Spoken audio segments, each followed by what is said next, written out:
Hebat bener dia ya. Bisa dia semua ya. Iya.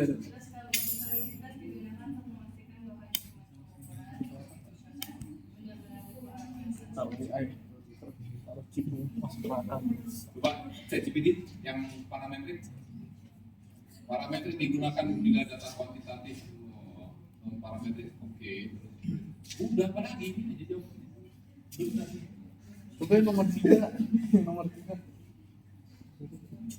Fokus pada perbandingan antara dua kelompok, apakah ada perbedaan rata-rata, korelasi, fokus pada hubungan atau analisis antara dua variabel.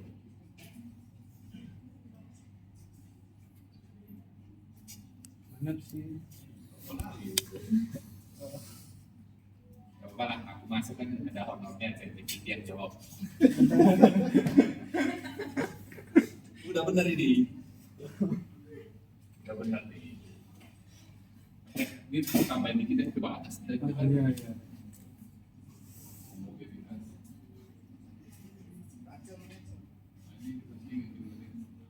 Berarti kalau kita lihat dari ChatGPT ini, homogenitas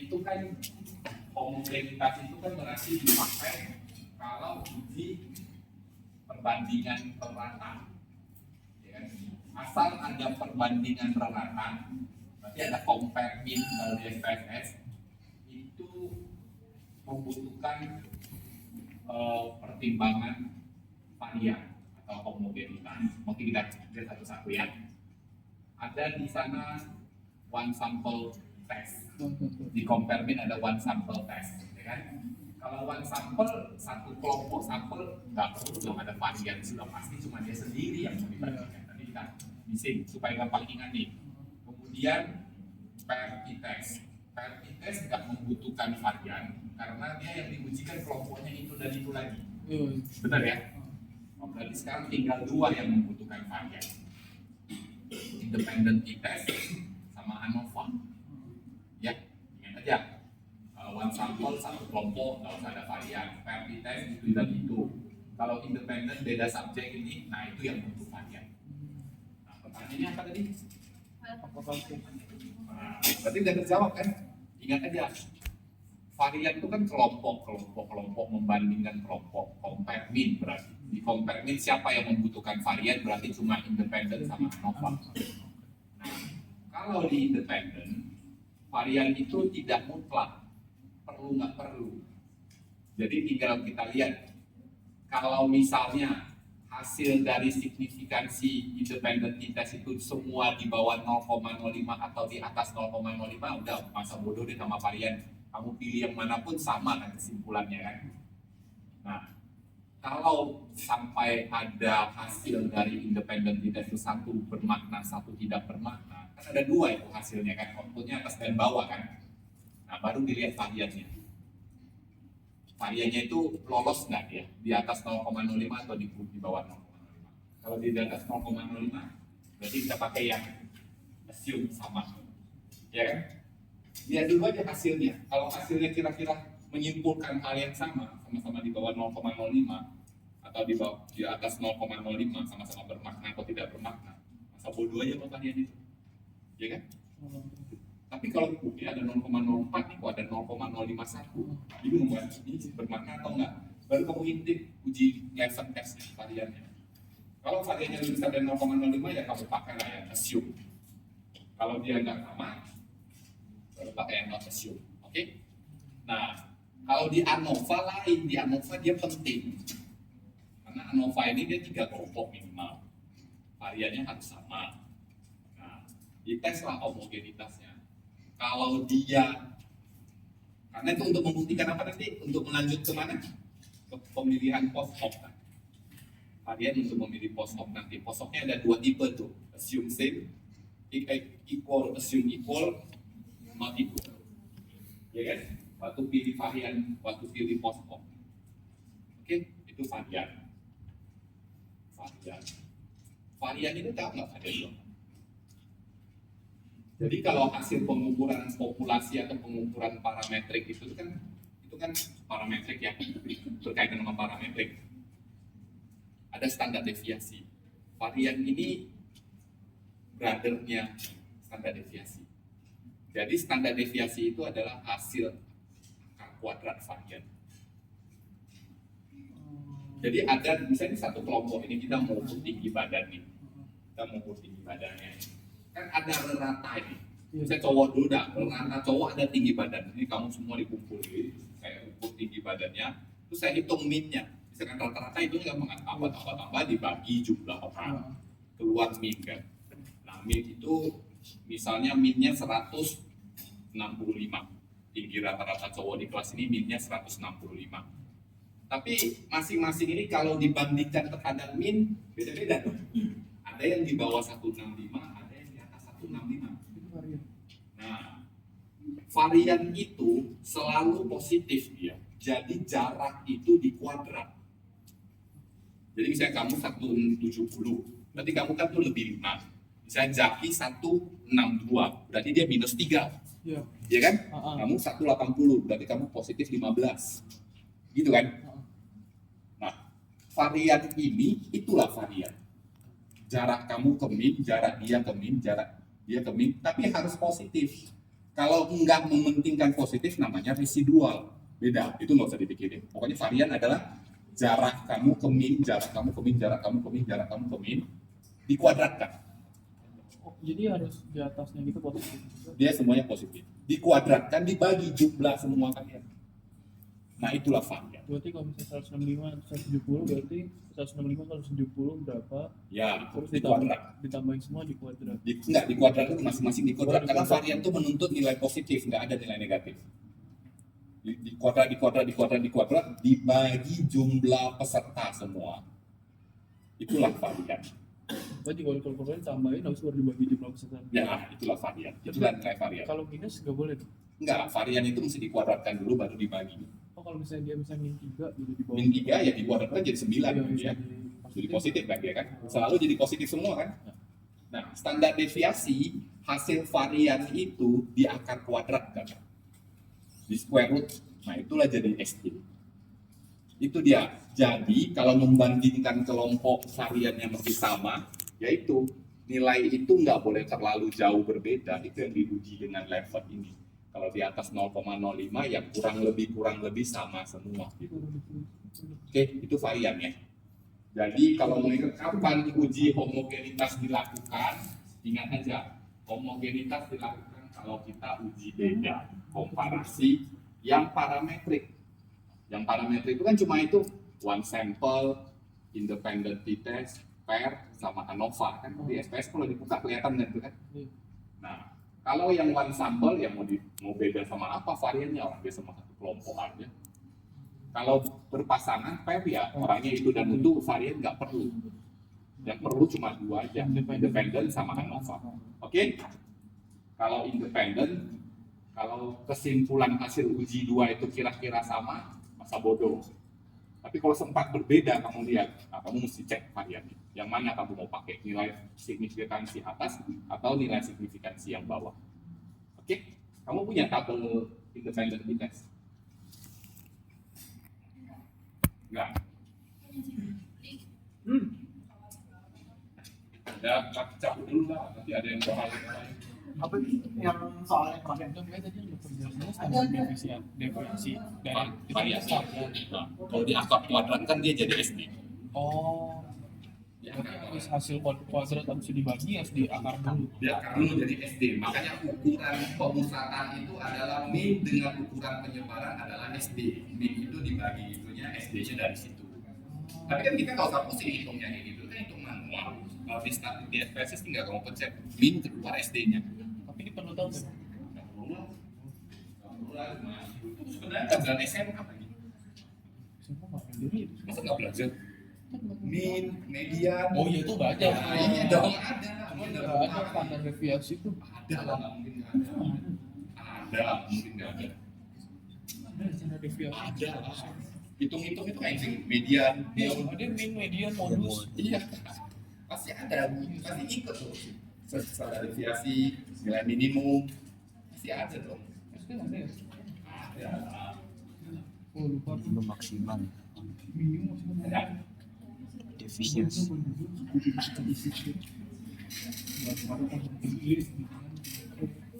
Bukan ya, tadi pertanyaannya ini ya.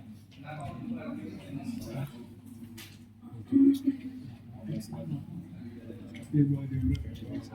Jadi kuadrat dibagi belakang.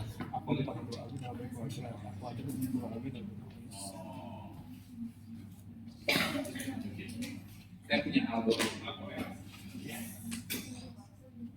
Coba ini kita bagi. Analyze aja. Langsung saja compare ini. Nah ini saya bilang kan, ingat homogenitas itu berlaku buat uji beda. Dalam hal ini uji beda neraka yang parametrik. Nah ini kan 1, 2, 3, 4 yang membutuhkan variannya ini sama ini aja. Nah, oke, coba buka independen. Oke, masukin tinggi badan ini. Ya. Oke, enggak satu aja. Ajarin. Oke. Bagi 1, 2 ya. Oke. Oke. Nah, ini. Kalau dilihat ini nilai atas sama nilai bawah sama-sama lebih kecil 0,01 berarti kan signifikan kan? Ya udah masa bodoh aja variannya mau apa ambil aja salah satu kok sama nilainya. Yang maksudnya kalau ini berbeda di ambang batas. Kalau sama-sama di bawah ambang batas ya udah masa bodoh juga. Kalau dua-dua di atas ambang batas 0,06 masa bodoh lagi. Tapi kalau ini kira-kira 1 0,04 1 0,06 ya. Pada kemudian ini loh homogenitas ini. Ini adalah dua ini adalah hasil uji homogenitas, F ini adalah nama tesnya, signifikan adalah hasilnya. F itu adalah F test. Kalau ini kita pakai T test. Ada yang pakai F test namanya, ada pakai Z test. Itu terminologi statistik aja. Ini kan pakai F test. Kalau ini kan dia pakai T test. Ini pakai F test. Jadi dilihat aja ini. Lihat signifikan level itu. Kalau itu lebih besar dari 0,05, halo, tolong dilihat sebentar aja biar nggak berulang-ulang pertanyaannya. Kalau ini lebih besar dari 0,05, ya udah pakai yang assume kan. Ya, Kalau udah itu baru assume, oke? Oke. Terima kasih. Udah ya. Terus apa tadi? Parametrik sama non parametrik ya. Oke. Jadi begini. Kan ada populasi itu kayak orang semua nih populasi warga Jakarta, populasi itu warga Jakarta. Kalau kita mau meneliti kan nggak mungkin kita tahu semua orang Jakarta, harus biaya. Jadi penelitian itu harus dilakukan sampel itu harus diambil dari populasi secara random. Jadi nggak boleh kita ambil random. Random itu ya bisa pakai random access generator, bisa komputer, bisa semua bisa. Kayak wheel of fortune itu juga, wheel of name itu juga random. Nah, kalau kita ambil dari populasi itu punya parameter, sesuatu yang bisa diukur di populasi. Parameter di populasi itu apa yang bisa diukur? Mean, ya kan? Rata. Kemudian apa yang bisa dilihat di populasi itu? Biasanya distribusinya normal. Sebarannya normal. Jadi kalau tinggi badan pasti secara alamiah distribusinya normal. Ada orang yang ekstrim tinggi, ada orang yang ekstrim pendek, ada orang yang berada di tengah-tengah. Selalu kebanyakan rata-rata di tengah-tengah. Nah, populasi itu punya dua hal itu. Nah, kalau kita ambil sampel dari populasi, kita harus make sure parameter di sampel ini sama dengan di populasi sebanding.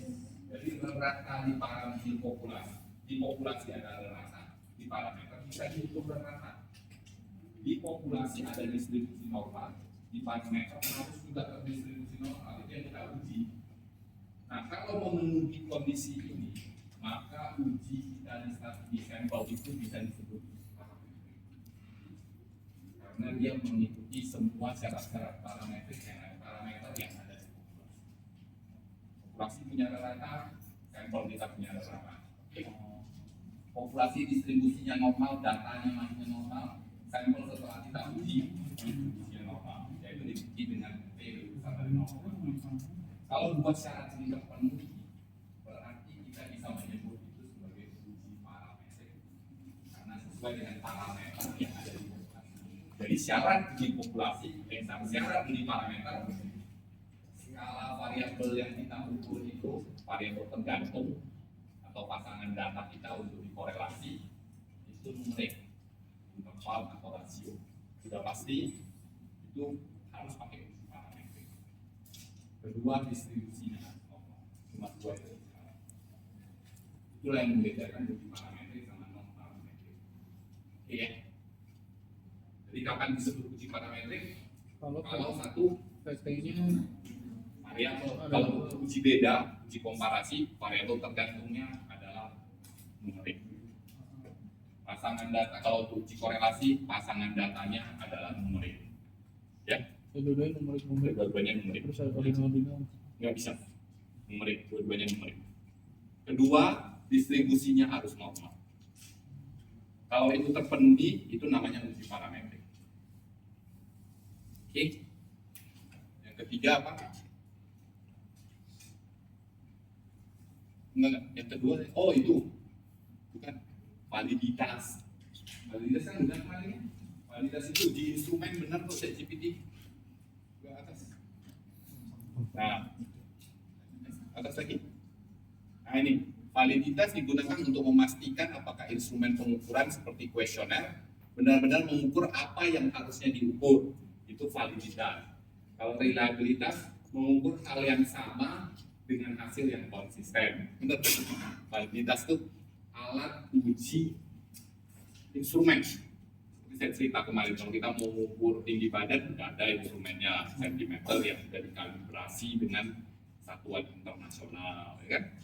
Tapi kalau kuesioner, kita kan mengukur variabel-variabel laten yang nggak bisa kita ukur langsung gitu. Seperti sifat, pengetahuan, sikap, perilaku, itu variabel laten. Itu mesti ada alat ukur khususnya.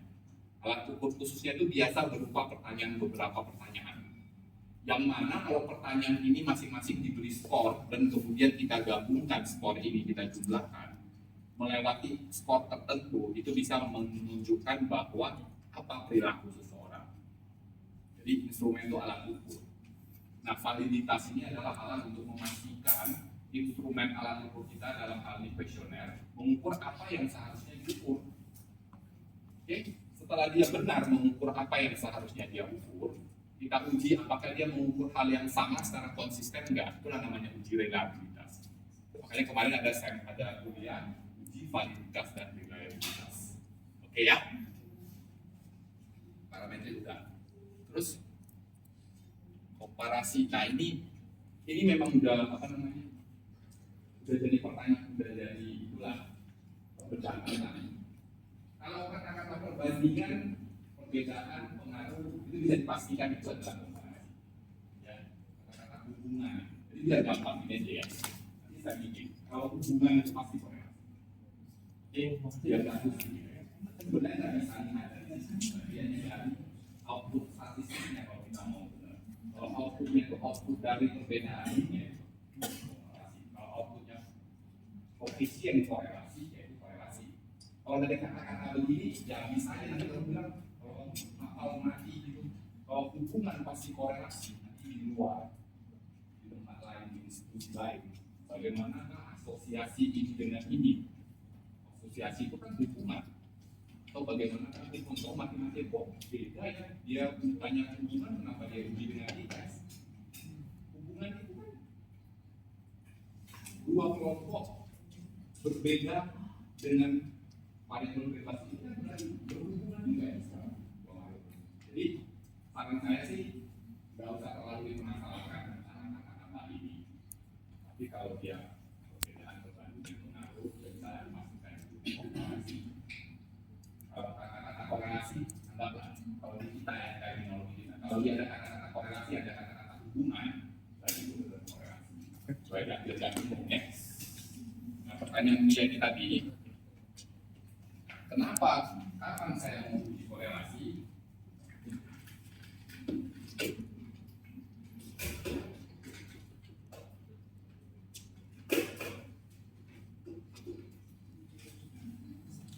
Saya akan ngajar korelasi di modul karena kan dokter Terry.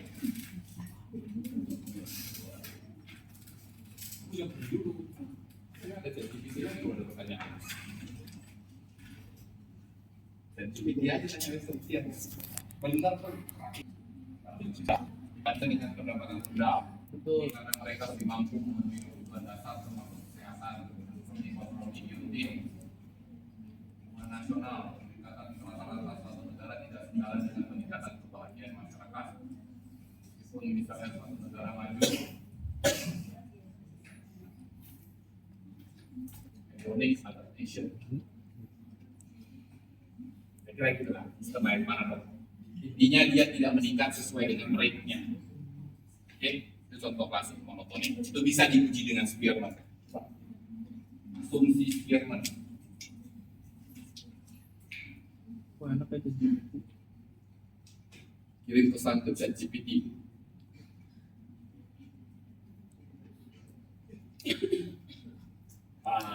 Ya kan?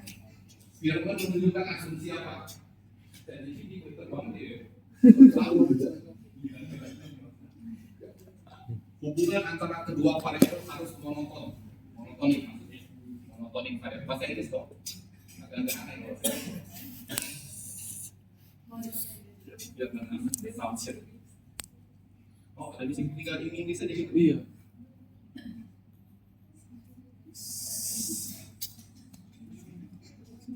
Monotonic relationship. Jadi siapa bilang Spearman itu kalau tidak normal ujiannya pakai Spearman? Belum tentu bisa. Dia memenuhi ini monotonik. Intinya apa tuh permasalahan? Korelasi itu banyak. Ya. Selain outputnya itu kita butuhkan lebih banyak di komparasi, kita harus kita. Oke, monotonik.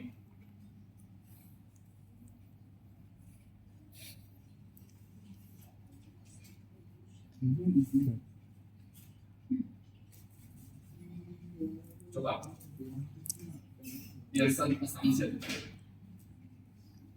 Pearson.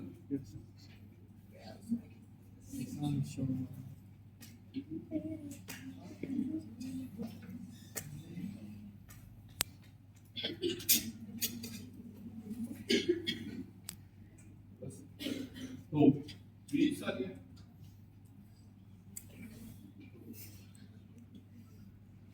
Bukan cuma normalitas kan, assumption Pearson kan bukan numerik, dan numerik itu kan dia bilang continuous data, numerik kan continuous itu kan yang harus linear, dia harus homosedasity, variannya sama, equal. Kalau tadi di tes masih milih-milih kan, di tes maksudnya kalau di tes ya kalau itu masa bodoh aja, variannya bisa kita abaikan kalau sama. Kalau ANOVA tinggal waktu milih posturnya, ini coba deh. Variannya harus sama, harus equal. Oke. Ya, jadi ya kalau memang perlu ya pakai, tapi kalau memang bisa ada, ya bisa diuji dengan komparasi ya uji dengan komparasi. Karena saya lihat begitu skripsi selama ini semua korelasi. Tapi yang diuji cuma yang Spearman masukin aja, nggak lihat asumsinya. Orang lebih cek ini ya.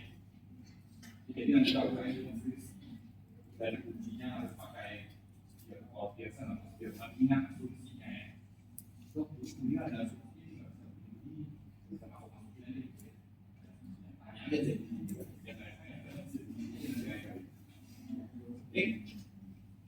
Udah bisa dipercaya 100%. Berarti belajar sama ChatGPT. Iya, depan saya nggak sebelum masuk. Ada sih ChatGPT. Nama aku tak ada lagi ChatGPT. Udah aman tuh. Ya. Jadi kalau kita datanya nominal sama numerik itu terserah kita mau pakai eta atau pakai komparasi. Terserah. Cuma kan eta akan menghasilkan R yang tidak bisa dihasilkan oleh p-value. Ya. Cuma compare mean, kamu bisa menghasilkan confidence interval. Ya kan? Confidence interval adalah prediksi estimasi nilai populasi yang bisa dihasilkan oleh eta. Tergantung kamu butuh outputnya apa. Kalau kamu butuh confidence interval, yang menunjukkan 95% kalau kamu pakai tadi komparasi t-test kan kok counterpartnya eta kalau dikorelasikan. Kalau kamu pakai t-test hasilnya ada p-value, kemudian ada CI confidence interval. Dari CI itu kamu bisa menerjemahkan, mengeneralisasi karena kamu beli parametrik. Ya, parametrik bisa mengeneralisasi ke populasi. Kamu percaya dan yakin 95% di populasi perbedaan perataanmu ada di antara ini sampai ini. Itu nggak bisa dihasilkan oleh korelasi. Cuma komparasi yang bisa mengeluarkan itu ya. Dok, berarti kalau numerik nominal, kita numeriknya bisa jadi nominal dulu ya? Numerik nominal, Ya, maksudnya kan kalau di apa ya? maksudnya kamu numerik sama nominal nih. Iya, kan cuma nominal, rasio sama apa ordinal itu kan. Kan berarti kalau misalnya nggak bisa kita dikorelasi itu misalnya DMFT-nya bisa kita ubah jadi dari numerik jadi nominal biar sama-sama nominal terus kita pakai uji chi-square. Tapi kalau kamu tadi bisa di numerik kan kamu bisa uji secara parametrik lebih powerful dia. Iya, secara Jangan diubah dong. Kecuali yang memang nggak bisa. Sebarannya tidak normal terus. Ya apa boleh buat turun ke berarti jadi compare dong, bukan korelasi. yang mana nih? Kalau misalnya tadi jadi numerik sama Iya, compare. Numerik sama nominal kan? Jadi compare. kemarin tuh jadi gini dok, kan saya tugas korelasi gitu dok. Cuman kan ada dua kayak gitu. Berarti kita kasih compare aja ya. Oh ini ada tugas korelasi, variabelnya nominal sama numerik. Iya. Oh itu kan desain aja tak, karena itu di bagian korelasi, ini kan di bagian ChatGPT. Kuliah ChatGPT maksudnya milih, lah maksudnya. Oh berarti kita ubah aja dong dari tadi numeriknya nominal dulu terus aku dapat comparison aja dok. Oh, jangan, masa gini, itu kan konteksnya tugas korelasi, jangan kamu, ya kalau disuruh korelasi ya lakuin aja korelasi. Kita bilang kan lebih bagus kalau compare.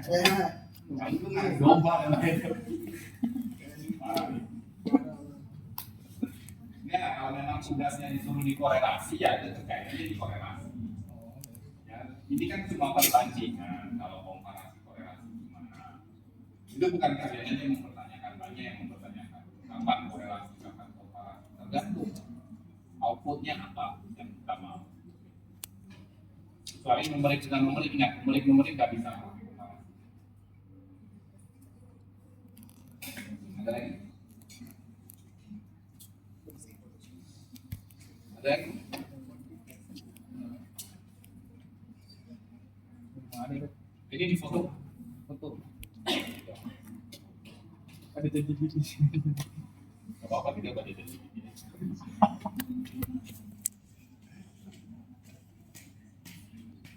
Mau hebat?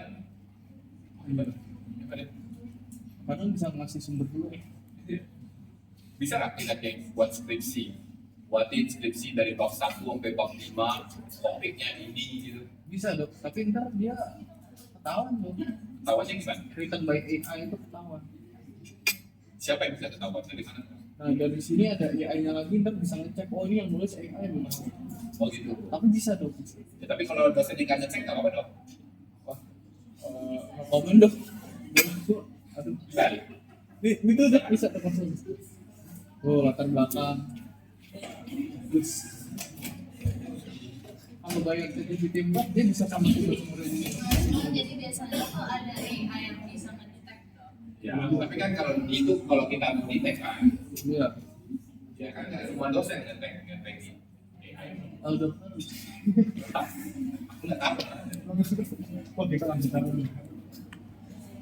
Pakai dia sebentar ngapain berbulan-bulan jadi lah.